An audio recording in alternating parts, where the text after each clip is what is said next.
This conversation continues. I promised you a proverb. So treats for the hour. CT, Yes. Tell us again. Yes, our proverbs for the whole of this week come from the People's Republic of Algeria. A secret of two is soon a secret of nobody. To be remembered, even as we get into this conversation, things that you may have said in the room where you thought nobody was there. The walls had ears. Exactly. Even if it is not you who had the ears, the walls had them. As we're coming to the top of the hour, CT had something that was burning something somewhere. Well, it's something the professor mentioned that actually sparked a memory, and that is on the subject of history. We have a tendency of looking at certain standards that we have and comparing them with standards in the West. Mr. Mokua was talking about the European Union. We in East Africa had a union whose formation began around 1917.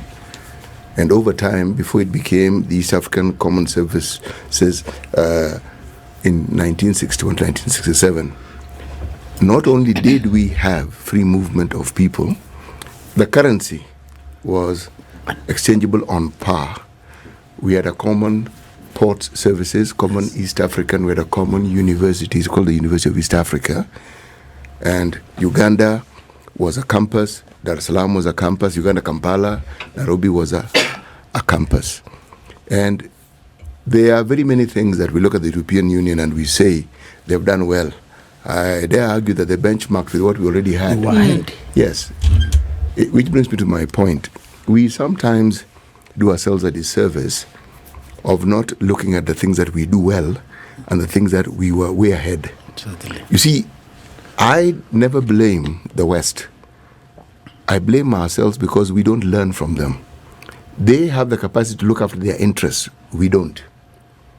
We seem willing to sacrifice the good of others and the good that could come to many of us for the selfish needs. And they pander on this and they work at it. So that whether it's our youthful population, whether it's our natural resources, the people who benefit the least from it is us. I'll tell you why we do that.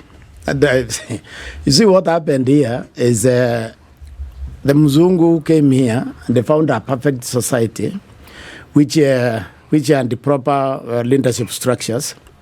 You see, leaders, what they can confer to society is leaders' love and commitment to society.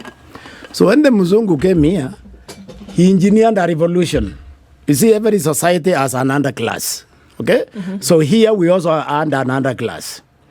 Now, society is governed by something called collective consciousness. A society as a mind, as a whole, is governed by that mind. Now, the underclass usually has low consciousness. That is why the underclass is down there.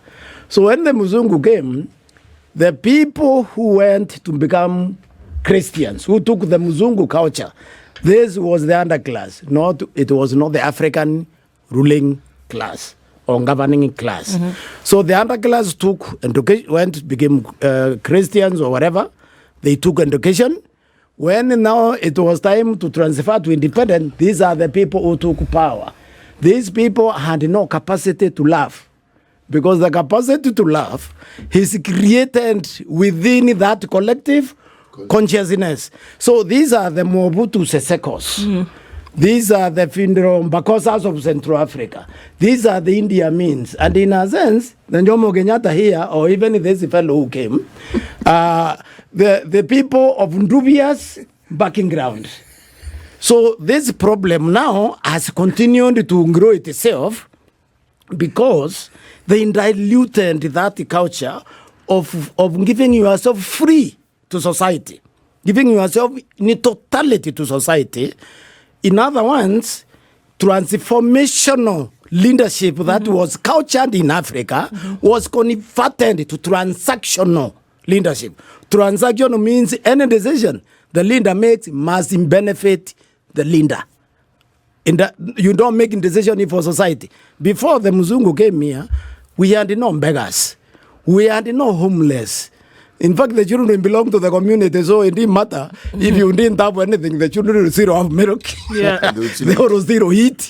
You understand? So they came and turned society upside down, brought the underclass up. And I can tell you, look at the way the Njuri philosophy in conferring leadership, they don't give poor people leadership. And it's not that poor people are bad. It's because they understand the value of consciousness. Your poverty is in your mind. It's not in your pocket. So because if you are in a position of poverty and we gave you a position of leadership, you disrupt the society. Is to disrupt the society. But I would have assumed. Because you just work for yourself. But Professor, I would have assumed that if you put somebody who, as you say, is poor, then you'd be providing what you call diversity. Remember, the whole principle. I want this to sink. I want to explain this to sink. All right, please proceed. The poverty of anybody is actually in your mind. Is not in your pocket. Over time, the society and observed this. We used to go steal cows from the Maasai. So you are desperately poor, but you produce a laingo, you to call laingo, as somebody, a serious warrior, who goes and collects all the cows and come and suddenly becomes rich, right? That person, if you give any leadership, if that person even go to Njori, wouldn't be accepted, but will not be given leadership because that person will disrupt society. They lack empathy. Over time, society has seen that those persons don't have empathy, they don't have kindness, they can't feel the pain of another person. They are still struggling to get out of poverty, even when they have everything. You understand? So if you analyze our leaders using that during Cheke philosophy, you will find that is what is driving them up to today. Because in fact, if it's during Cheke, which was electing the president for Kenya, even Uhuru Kenyatta would not have qualified. It's children who would have qualified.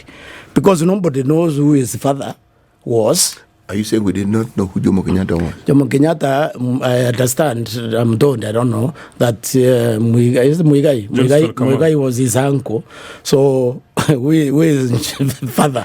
But not that, not just that. Okay, where are we going? No. There's a whole conspiracy theory around what the professor is saying. But Prof, yes. Back to the issue of the AUC commission chair. You see, I have tried to wrap my head around it, and I've actually wondered what the big fuss is about. Sincerely, I have wondered, because there's so much hype. There seems to be more hype for Raila than the commission itself. Because if I were to ask, who was the previous commission chair? Faki Mohammed. All right, yes, I know the name. Okay. And there was no hype. In fact, okay, and the one before him, who was it? Nobody knows. My point exactly. Then the other question is, okay, so in theory it's a secretariat. In practice, it's supposed to be a secretariat. But what do they actually do? I'm with you on the hype. I said that it is actually extremely important to exhibit some degree of being humble, degree of not attaching too much importance, even if you think it is there, because hype too much puts some people off. Even the people we say they are proud, sometimes when they start speaking, we close our ears, even though we are still listening, because we object to bombastic behavior. Naturally, human beings object to that. So I agree with you. The hype could work against that. And it's completely unnecessary. I don't think it is necessary. You see, what I find even interesting, you see, for me, it's not, the hype is an issue. Mr. Mokua talked at great length about tribalism. Again, I wonder why it is that when we speak of tribalism, we have a completely Western perspective of it, that it's a bad thing. Since when? The simplest unity of any community is what we call a family. Now, that's where you're socialized. If you're socialized in town, you'll have the advantage of diversity because you'll meet other people from other communities. So there'll be a meeting of communities. Now, if my background, I happen to come from, say, Tharaka Nithi, okay? Surely those will be my values. Yes. When I leave that geographical area and I probably get educated and mixed, then I will understand how other people work. But my affinity, because of my socialization and grounding, will be from that community. How can that possibly be bad? It's not necessarily bad. Let's look at the first aspect about the hype. Inviting members of the East African community to come for this launch. Endorsement. Yeah, and deliver their endorsements in public. I don't see any hype, especially after a number of people in Kenya, and President Museveni spoke about it. That a young man came to my residence from Djibouti, we had a cup of tea, and we took photos. And then, some Kenyans said, wait a minute, President Museveni has done a run on us. So for him to come and make that endorsement in public, for me, I don't think that is razzmatazz that we need to run away from. In any event, it was a quiet function at State House. And I suspect outside the formal launch, maybe there were several bilaterals, because I think the President Museveni said something about his eggs and milk and sugar facing challenges. Yeah. I mean, from Uganda. So one hopes that it was sorted out. And then when you talk about tribalism, there's obviously the positivity about tribalism, and then the negativity is associated with tribalism. So the challenge would be about the negative tribalism. Give an example of negative tribalism, so that I understand you. You see now, like for me, I come from the Kisi Nation. I said to be proud. And wherever I get the opportunity, I go to the top of Mount Kenya and proclaim that. Okay. In fact, some people who think that I speak good English. Well, you don't have mountains in Kisi. You have to go to Mount Kenya to proclaim. We have hills. We have hills. Yeah. I'm even referred to as the Duke of Mosocho. But if, say, I'm today elected as if I'm appointed today as the Minister for Roads, and then I've got the yam and the knife, as they say in West Africa, then I say that 90% of this budget for roads is going to my village in Mosocho, that even a footpath to a cattle dip is going to have a tarmac at the expense of other productive areas. In Kenya, we've got places that are just waiting for a road. People talk about the sessional paper, Tom Mboya. They say that we are going to follow the railway line. So there are so many parts in Kenya which have not been opened up. Some people celebrate devolution simply because they say it's only after devolution that they saw a tarmac. They don't know what it is. So if I'm going to use my power position of influence to practice say nepotism, or now that tribalism, assault chapter 6, assault Article 10 of the Kenyan Constitution, then that is negativity. Mokua, this issue, let's look at a tribe. A tribe is a composition of many family units. It's not just something amorphous. It's very distinct and very clear. And there are certain commonalities that are shared. That's why it's a tribe. The point I'm trying to make is this. If we do not look at the larger picture as to why people focus on the communities they come from, you will actually miss the point.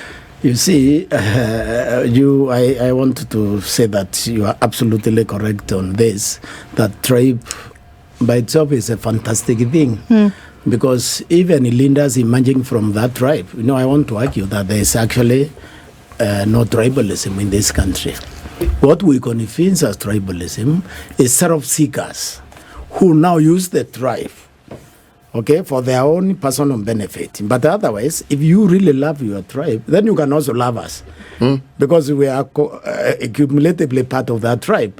So we don't have tribalism as such. When I was the commissioner at the National Cohesion and Integration, we did the research to find out whether we are actually driven when we make our decision by tribe. One of the things we used was what people do when they rent a place to live in Nairobi. Yeah. We're trying to check whether first, before you rent, you try to find who lives there. Who is this person? Yeah, who lives there, because you want to find whether your tribes live there. Nobody does that. People just go find an empty space and they rent. Yes. Why? Because we trust each other. I think people do. I think people still do. They check. I think people do. We buy and lunch when we did that research. We didn't find that. And in fact, it shows that in buy and lunch, we trust each other very well. When you look in the university also where I teach, when you have these young people in the classroom, they said, if you just isolate like 50 and they try to find now that congregation where they come, which in different, they said upper Hassan Dinley. They are not trying to find who is my neighbor. But they have unions in the universities. Exactly. Who that represent them? Christian Union. That's why I'm saying you don't pay attention.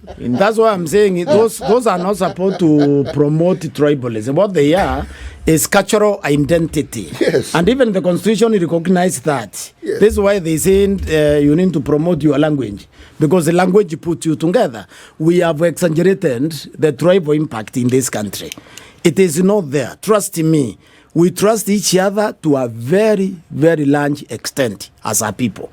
So tribalism, the Muzungu trying to use that to separate us. Okay?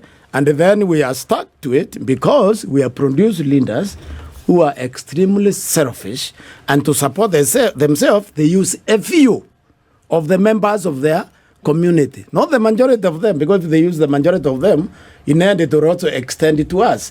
So that has put us down at that level, and that's why I'm arguing that the new generation, taking Ruto as the example of the Azola movement, which to a large extent dismantled the tribal voting in this country, we may never actually go back to where... Not may. We will not go back. Yeah. That's the thing about change. You know, change isn't welcomed by drums.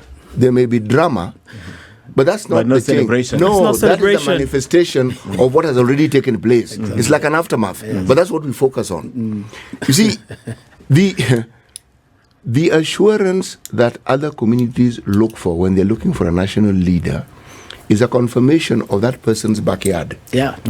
The people who know you, if they support you, then people feel, oh, if his people support him, then there's a likelihood we can trust him to also look after our interest. It's not complicated. Correct. So in the same way, if you look at the personality of Raila Odinga, however it is that someone wants to describe him, he's not somebody you can ignore. No, you can't. Okay. Ignore him at your own peril. Yes. Now, he is a power. Not a powerhouse, he's a power. Yeah. Now, and why? It's in Kenya. We see it. But remember, there's an interesting thing about leadership. Huh? And this is what, in my opinion, Raila's position has proved. You don't need an official title. But you don't, exactly. To be a leader. Yeah, To be a leader you don't in need this an country. official title. Raila has always been a leader, whether in government or not. Can we ask this question then? Yeah. That it would seem, and I'm not even saying what it would seem, we have heard over the last couple of weeks what people have said. They feel let down because in this position where Raila Odinga is currently, people have felt that he was the voice, or at least he was the unifying voice in the opposition. And that now that he is in a relationship, married, handcuffed to the government, to the executive at this point, that they lose the perks of that position that he held. They did. Do you? Yesterday at State House, they did. Or it's a makeup. No, It's a makeup. no, hang on. In order to Ken, in order to okay, it's possible that now they've taken the relationship to the next level. It's possible, but yesterday it was very clear. We heard, "Do you? I do. Do you? I do." Like I said, you may kiss the bride, and then we move. But then people feel as though they've been let down. Who's going to be their voice? Who's going to be that unifying factor? You can ask your question. You can. I've heard this said on many occasions. You have, isn't it? Yes, Yeah. and the thing that I ask myself is, when did Kenyans decide that the role Raila Odinga can play in this country is that of being in the opposition? Let me buttress your question. In physics, you are told that a vacuum shall not exist. And can you sound surprised that you didn't study physics? So a vacuum shall not exist. Nature has a vacuum. Yeah. Nature has a vacuum. No, of course I'm kidding. No, actually, you're right. You didn't study physics? No, you're wrong. Nature has a vacuum. Yes. Now, so in the event that the Right Honorable Raila Odinga, using the right honorifics, becomes the AUC chair, and then his new role is not compatible with local politics, then there shall be a vacuum. So one would expect a senior personality. It could be from the remnants of Azimio, it could be from UDA, it could be from anywhere, to come and fill the vacuum.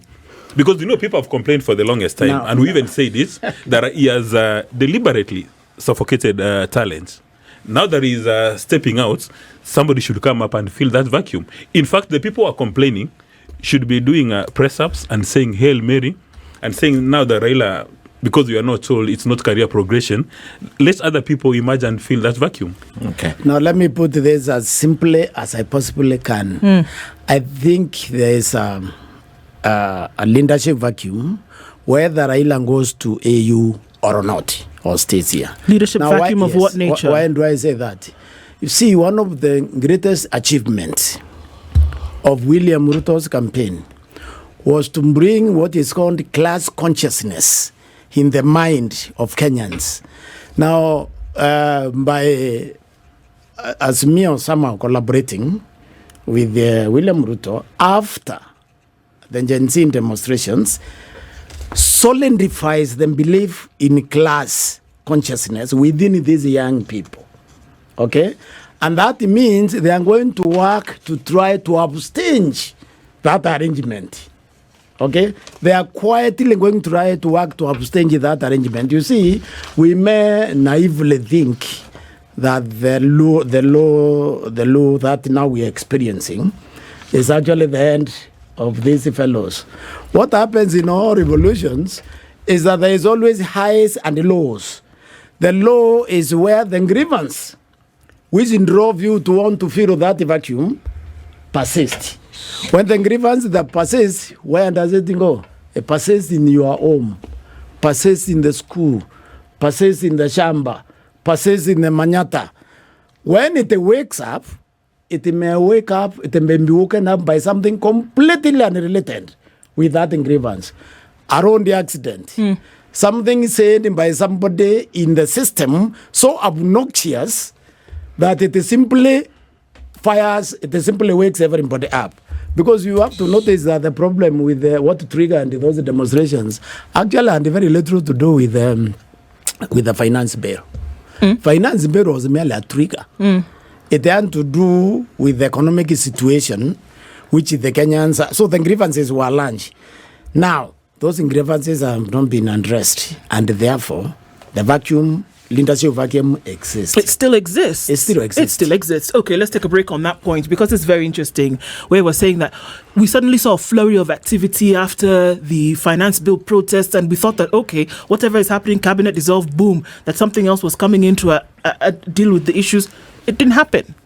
What we saw was, what did you call it? Rural show then took place, and that something totally different is what was being addressed. And then people were still left wondering, okay, what just happened? So the Gen Z. And then now we're having a discussion about launching Raila Odinga into this bidding for this position of the AUC, and everybody is still sitting and wondering, what just happened? We've come out of a month of protests. We've come out of a month of asking for change. We've asked for accountability. We've asked for transparency. But it's almost as though somebody says, you go sit in that corner and let's deal with these other things that are important. And I just wanted to push off that point. Is that here we are launched into a different realm now. It's not possible that you had boiler situation in the country for 1.5 months. And then we come back and now we're eating cake as though it didn't matter. We've rolled out the red carpet and now we're focusing on something else. Cabinet dissolved, everybody brought back, advisors being appointed, issues have not been dealt with. So it's as though you have icing on the cake, but inside is a rotten mess. And surely the question must be asked at an external level and even at an internal level, that what on earth is going on? And what would happen in a situation where those issues are not dealt with? And isn't that kind of escapist behavior whereby, okay, here's this nice shiny thing, let's play with it over here, and it just happens to be in the form of Raila Odinga for AUC chairmanship? That's something to divert our attention from these other things that should be dealt with in the country. Dismas? Well, in my view, the Gen Z set Kenya in a trajectory that is you cannot reverse. It's moving forward, and many lessons learned. And any politician who doesn't take into active consideration of those lessons will have himself to blame. For instance, public participation is no longer going to be ceremonial and mechanical. I remember during my very first days as a journalist, when a Minister of Finance was doing public participation, we would go to KICC, we are served with teas and coffees, and then the people come, they do their presentation in economic jargon, and they say that is public participation. It's no longer going to be the case. They must be proactive. And then any policy which is going to come up in Kenya has to be Mora-centric. This policy has to serve Mora. If it's not serving Mora, then that is going to be a chapter in history books. And also the judiciary has demonstrated that they pay their fidelity to the Kenyan constitution. You could be a powerful political personality, they're not going to be intimidated. They're going to have their decisional independence and the institutional independence. But you ask a very valid question. I may not be able to use the right terms that you say there is a cake, inside it could be rotten, but now there is an icing, and everybody is now saying Hail Mary. That you have Mr. Raila Odinga, you said it's a Rurasho, so he's got a beautiful wedding dress, he's on his way to Addis Ababa. But Mr. Raila Odinga expressed his interest long before the Gen Z demonstration. Maybe the Gen Z demonstration were a catalyst, or they invigorated his candidature. And from a purely practical perspective, because I don't have capacity for theory like a professor does, the principal responsibility of a head of state or a head of a nation is to create, number one, political stability, number two, economic stability, and security stability. So the president may do a number of things that are, to the naked eye, they appear to be obscene. Like, for instance, one may ask, what is the purpose of an election if in Kenya you do an election and you're supposed to identify the winner? But if number two has got capacity to create any levels of instability, then as a head of state, it's incumbent on you to make sure that you play with the variables. But still, at the end of the day, as they say in the West, the elephant in the room is this little matter of employment and wealth creation. Because Mora back in the village goes to a farm every day to pick a tea or a coffee, but she does not feel the impact of that resource. So Mora wants to have the opportunity to have a disposable income that after toiling in a shamba the entire day, in the evening when she goes back home, she's not worried about paying fees, whether or not the kids are going to get help. Those are the basic things. What in the US they call kitchen table conversations. And that one is very urgent. And then an entirely related but a different aspect, you will notice during the vetting process, and I don't know whether it's a deceit in the Kenyan political space, you notice a gentleman by the name Honorable Wycliffe Oparanya. Before he was nominated, he would say, the Hustler Fund is unacceptable. But as soon as he joins the administration, he said, wait a minute. Now that I'm seated inside here, Hustler Fund is an amazing product. In fact, pay your loans. Yeah. Or if you don't, I'll come for you. The MP for Alego, a gentleman by the name Honorable Atandi, says, wait a minute. Government is only bad wakati uko nje. Lakini ukiingia ndani, serikali ni mzuri sana. Because you're part of it. Yeah. Because you become part of it. Then another gentleman comes in called Honorable John Mbadi. He says, in fact, the finance bill, a part of one or two clauses, was amazing. But why did you vote against it? Or why did you not even participate in the voting process? He says, I was following instructions from my party leader. So the biggest challenge for Kenyans, and we'll seek the advice of City Muga, is how do we immunize politics from this kind of deceit? Because if you don't do that, and we are talking about people with massive political following, at the flick of their fingers, they can cause instability in the nation. In my view, that is the elephant in the room. How should it be dealt with? I think... sorry, because I'm going to go off on something you said, that if that leadership vacuum is not sorted out, if you're just, connecting some threads here, yes. If that leadership vacuum is not sorted out, forget about external leadership and what you'll do for the continent. That's great. Okay. But if the leadership vacuum is not sorted out, it seems like it's going to implode. It is, because I actually was surprised when this... when you appoint the cabinet. I wouldn't have expected, for example, Paranya to go to finance. Because, there are some Kenyans with real knowledge, but a lot of people don't know. Oparanya was the brain behind the vision in 2030. And I think Oparanya could have driven the finance ministry probably better. But in short, that's what I'm trying to say. I think the president got himself expert from ODM. He really did. If he can let them work. Because for me, the issue here, what is creating vacuum is this underperforming economy. You remember the only government other than which served the people of Kenya is actually the Nusu Mokate government. That government delivered. It delivered because it was a government of national unity. It had all the Kenyans there. But the more important, it had a lot of these people from Nyanza. These Kenyans, they think, they have serious commitment. Ken, are you from Nyanza? They are less. Ken, are you from Nyanza? No, they are less. Please let the professor continue. Yes. Yes, he's speaking. They are less transactional. They are less transactional. They are more transformational. Okay? Now, an infusion of these fellows in significant number into the government could very well become now the catalyst for changing the trajectory and move towards improved economy. So what we need to do is to watch in our weather. They will be allowed, the people now, the few who have come in, whether they will actually be allowed to execute the mandate of that department. Nusu Mokate government worked because of those fellows. Because we have a weakness from the mountain. From the mountain, we are fairly transactional. You can see when the devolution came, we assumed the mountain region, the Mount Kenya region will fly because there's the stock of the most educated people in this country. But it is the worst performing because we are transactional.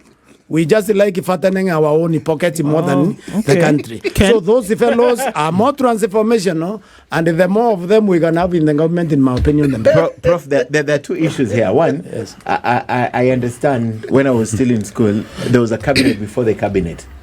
And having said that, what I mean cabinet before cabinet is that there will be the real cabinet that will be meeting at 7 to 9. Then at 9, the other cabinet walks in, where the people you're talking about could be. So the president will still operate the way he's been operating. These people are just an addition. That's why you hope they'll be allowed to work. But there's an issue that emerged here yesterday, a potential fallout in this government. And someone said that if there's a fallout, Raila would do what he did in 1997, right? When he left with everyone else from KANU. So there will be potential. Why don't we look at it as everyone left with him? With him, not him.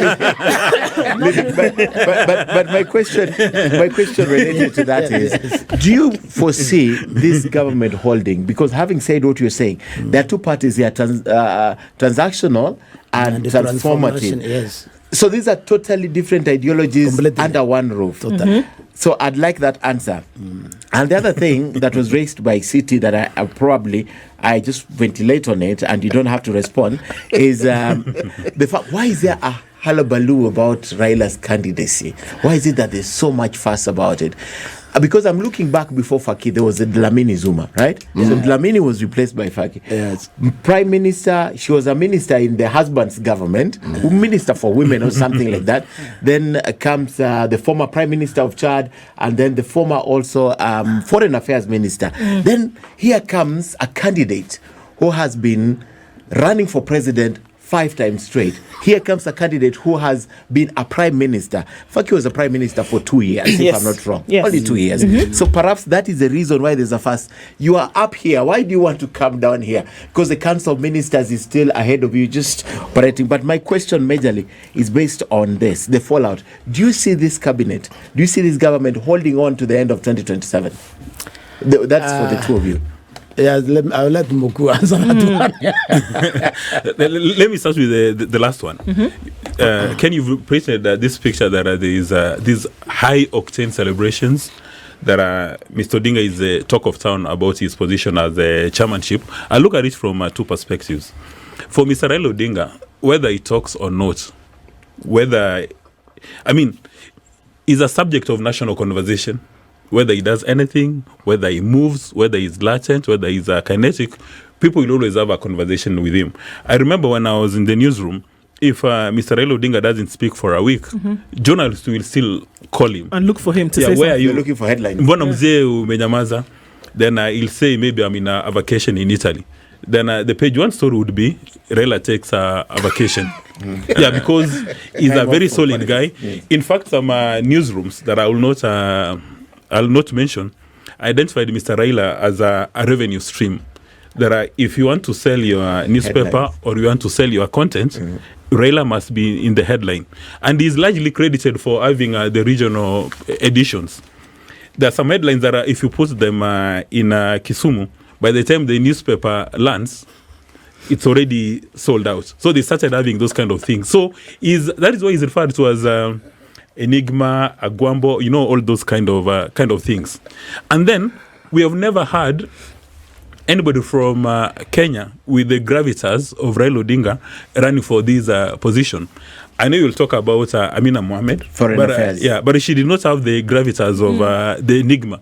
Maybe that's the reason why we didn't have all these conversations. But everyone else who has run for this position is almost high equal in the position she held. Look at even Djibouti right now. Yes. Look at Madagascar. Look at Mauritius. All of them, even Mohamed Faki himself. No, Even but there's a very high probability There's that something when Mohamed Faki he was said. running in his country, there was those There is octane something celebrations. He's saying here, I want you to understand. He's saying that position Raila is seeking is actually below the Council of Ministers. Yes, it is. So can It you is. address that? Yeah. We spoke about it earlier on. That is referred to in management as optical power. You remember what Museveni said, that this is not about career progression, that you want to go and further your CV, and then the next time you go to maybe United Nations. Again, you'd recall a gentleman by the name the late Mishuki. Whichever docket he was given, he became very, very powerful. So that even if he was made a minister without portfolio, he would still be a powerful man.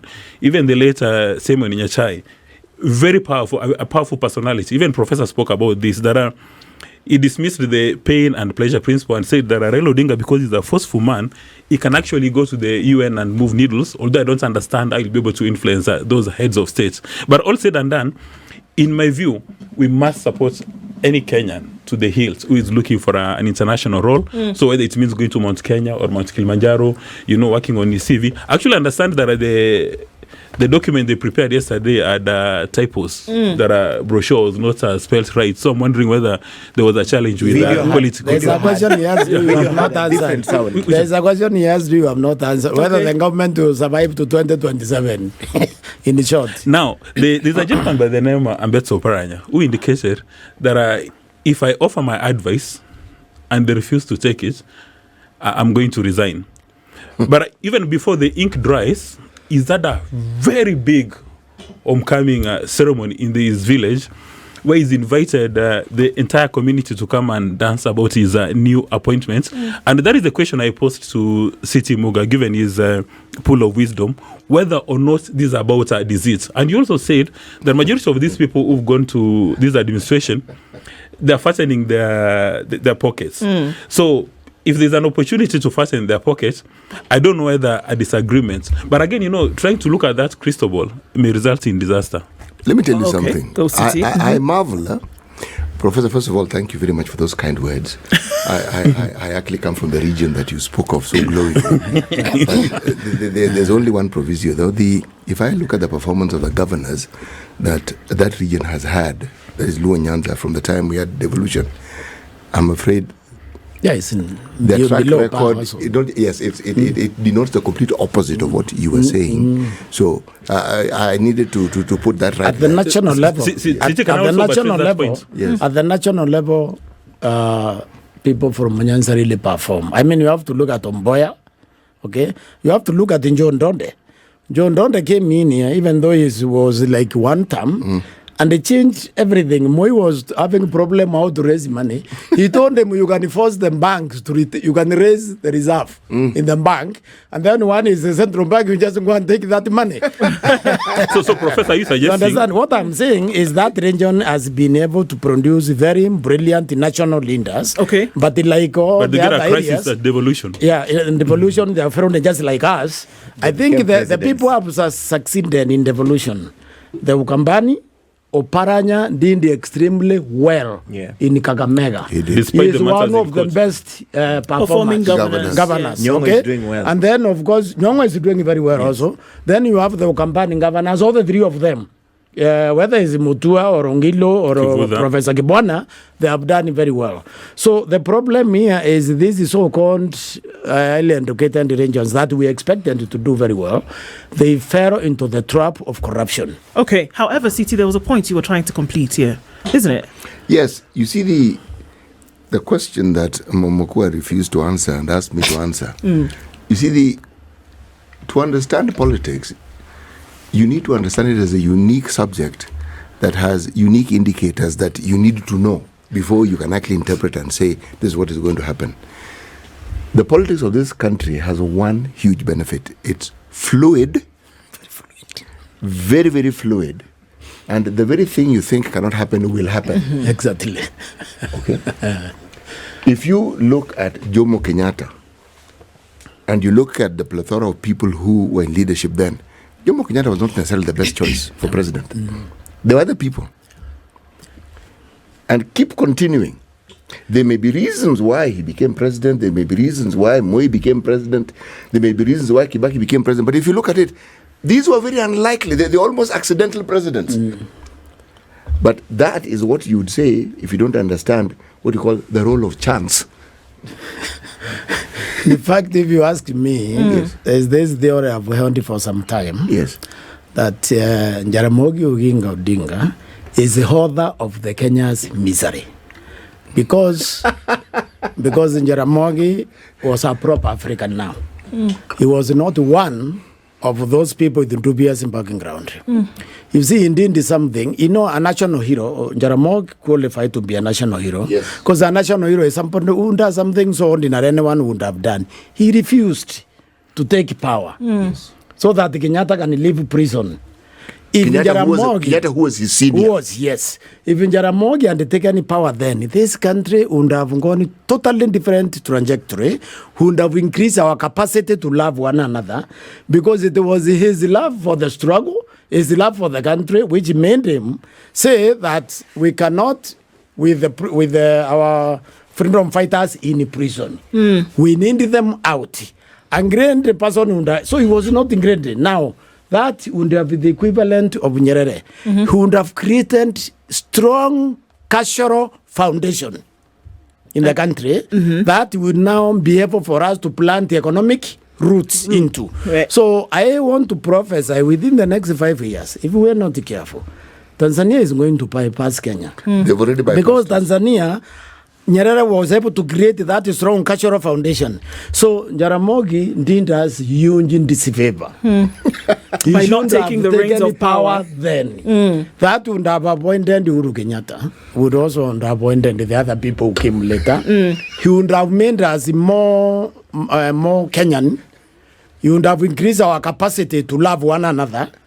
Okay? Because you have to agree with me that we introduced extreme selfishness in management of public affairs. Okay, I think we all need to try and placate Ken Mijungu this morning because nobody has answered these questions. Nobody. Which question is? The question is, will things as they currently stand make it to 2027? We have 1 minute But I to answered go. it. The fluidity of our politics is such that the only change has been what we call the Gen Zs. All right? Now, the truth of the matter is this. Will the government allow them to register in the numbers that they have? And the numbers that we already have, which are overwhelming, Yeah. will they vote? And when they vote, do we know for certain how they will vote? So, to answer your question, the only change will be if the president makes a colossal boo-boo. if he makes a huge mistake Yeah. that everybody can look at and can say, my goodness, now this one we can't live, that is when the government will not survive. Otherwise, things will remain as they are. Yes. Yeah, probability is 100%. You know, we are very conservative people. So, Yeah. as a people, we are very conservative. True. We don't like to upset the Don't like apple making cart. too much No, we noise. don't. We don't Like like, your- to like upset the apple cart. like your we brethren like across the to pond. be peaceful in our poverty. Don't like to topple the apple cart. The next couple of months will be very interesting. I mean, our conversation has revolved around what happens with Raila Odinga and his bid for the AUC chairmanship, as well as, you know, seeing what happens now with local politics and how things will, if change, metamorphosize over the next couple of months, if they do, without running away from the fact that the question remains for the majority of people in the country who are asking for accountability, who are asking for proper management, who are asking for true governance, and who are asking for transparency. That issue has not been dealt with. You can put up as many people as you want for the AUC chairmanship, but what remains at home, I think, really matters. It really matters. You have 10 seconds to say that thing you want to say, Mokua. Yes, I just want to buttress the point that we've been talking about zero-based budgeting. If we adopt it, it would address 50% of the concerns you are raising. Okay. Zero-based budgeting. It's got to be led by somebody, though. And the question is, who is that somebody? Well, Mr. Mbadi is at the National Treasury. Well, now. let's see if that's going to happen, shouldn't we? Dismas Mokua-Political analyst, as well as Professor Gitile Naituli as a governance analyst, have been our guest this hour.